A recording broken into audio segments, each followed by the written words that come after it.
जय श्री जगन्नाथ बंधु मैंने जीवन में भल मनुष्यटी हाँपाई टंका पैसा गाड़ी घोड़ार आवश्यकता न थाए। भल मनुष्यटी हाँपाई समस्त भल पाइबा रहा दरकार, स्नेह रहा दरकार, ममता रहा दरकार, आंतरिकता मिसवा दरकार। आउ प्रथम कथा है बापा माँ आशीर्वाद रहा दरकार।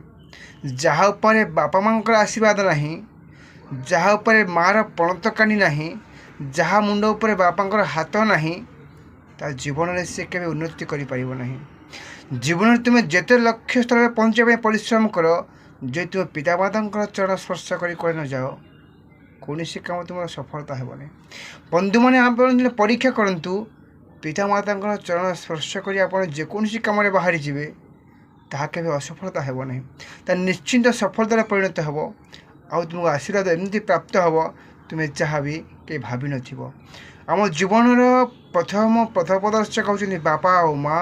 आम जीवन प्रत्यक्ष भगवान होती पितामाता।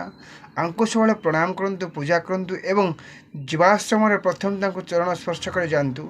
देखिए आपण जीवन कौन समस्या रही, सबू समस्या समाधान हो आशीर्वाद पाई। जय जगन्नाथ। राजेंद्र कुमार।